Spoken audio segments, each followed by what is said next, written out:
بسم الله الرحمن الرحیم. السلام علیکم ورحمت الله وبرکاتہ.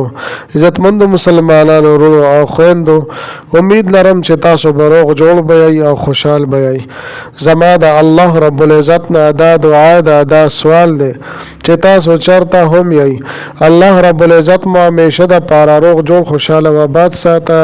آمین. عزتمندو، نن د یوې نوې او خاص وظیفې سره زه ستاسو مخکې حاضر یم.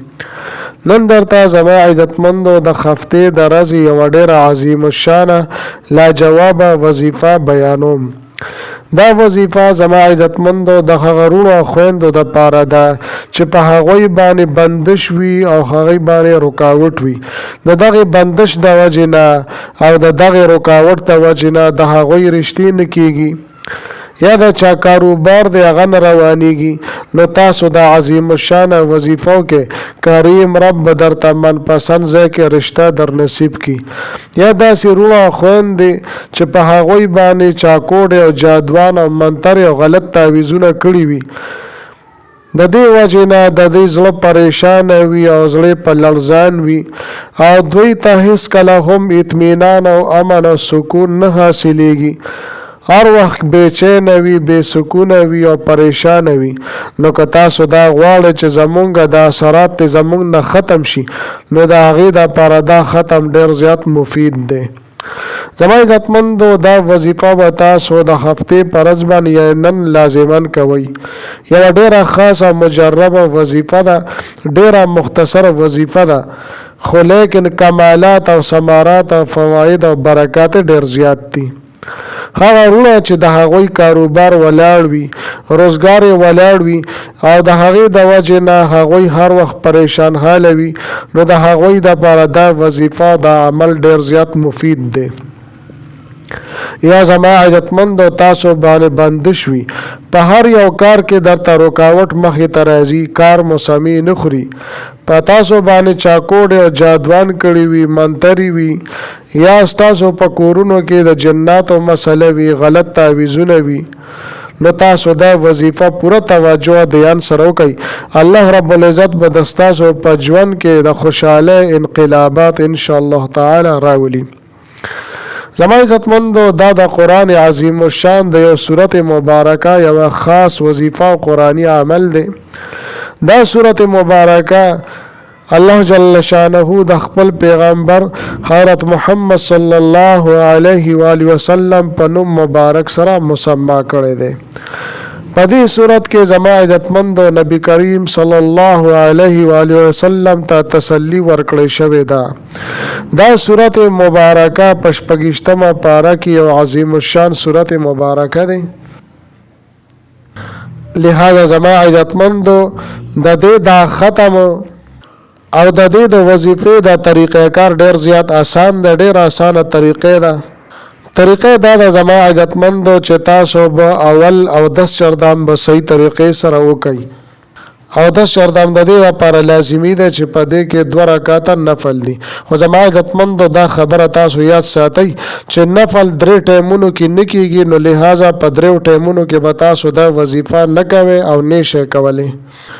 یو ټیم هغه ده چې کله د سحر اذانونه شروع شي تر کومې پورې چې نور سیره نه وي وهلي، نو تر هغه وخته پورې د دې په منځ کې تاسو دا نفل او دا وظیفه نشئ کولی. او دویم ټیم زما عزتمندو د غرمې ټیم ده چې نور بالکل د سر د پاسه وي، نو په دغه ټیم کې هم تاسو نفل نشئ کولی. او دریم ټیم هغه دی چې هغه د مازدیګر ټیم دی. کله چې تاسو د مازدیګر لمونځ وکړو، نو بیا تاسو نفل نشئ کولی تر کومې پورې چې د ماښام اذانونه نه وي شوي. نو لہذا زما عزتمندو دا مکروه ټیمونه دي، په دې کې به تاسو نه نفل کوئ نه به دا وظیفه کوئ. د دې نه علاوه چې کم ټیم هم تاسو کول غواړئ، که د شپې وي که د ورځې وي، هر ټیم تاسو دا وظیفه کولی شئ. نه د دې لپاره څه خاص ورځ مقرر شته دی، نه د دې لپاره څه خاص ټیم مقرر شته دی. اوس زما عزتمند د زر اعظم وظیفې طرف ته مکمل ترتیب او طریقې کار زه تاسو ته بیانوم. خو د دې نه مخکې تاسو ټولو ناظرینو سامعینو په خدمت کې دا درخواست دی چې تاسو هسې هم ویډیو ګورئ په اول ځل باندې مو زما د دې چینل وزټ کړی وي او دا چینل مو لا تر اوسه پورې سبسکرایب کړی نه وي نو برای مهرباني دا چینل سبسکرایب کړئ. سبسکرایب سره خوا کې د ټلی والا نشان دی دا تاسو کلیک کړئ او سلیکټ آل کړئ د دې دپاره چې د هر راتلونکي ویډیو نوټیفیکیشن تاسو ته ملاویږي. زما عزتمندو زما د حوصله افزایي دپاره ویډیو ضرور لایک کړئ او لاندې کمنټ کې تاسو ماشاءالله سبحان الله جزاک الله یا د دې په شان نور ښکلي الفاظ منشن کوي ولیکئ دې دپاره چې ما له حوصله افزایي ملاویږي او نور ډېر ښکلي وظایف زه تاسو ته په دې چینل کې راوړم. اوس زما عزتمند او اعظم وظیفې طرف ته مکمل ترتیب او طریقې کار زه تاسو ته بیانوم. زما عزتمندو د دې طریقه ډېره زیاته اسانه ده. طریقه دا ده چې اول به تاسو صحیح طریقې سره اودس شردام وکړئ. کله چې مو اودس شردام وکړه نو بیا به تاسو قرآن شریف راواخلئ او ځان سره به کېږدئ او جانماز به تاسو وغواړئ. که چېرې زنانه په کور کې دا عمل کول غواړي نو جانماز به وغواړئ.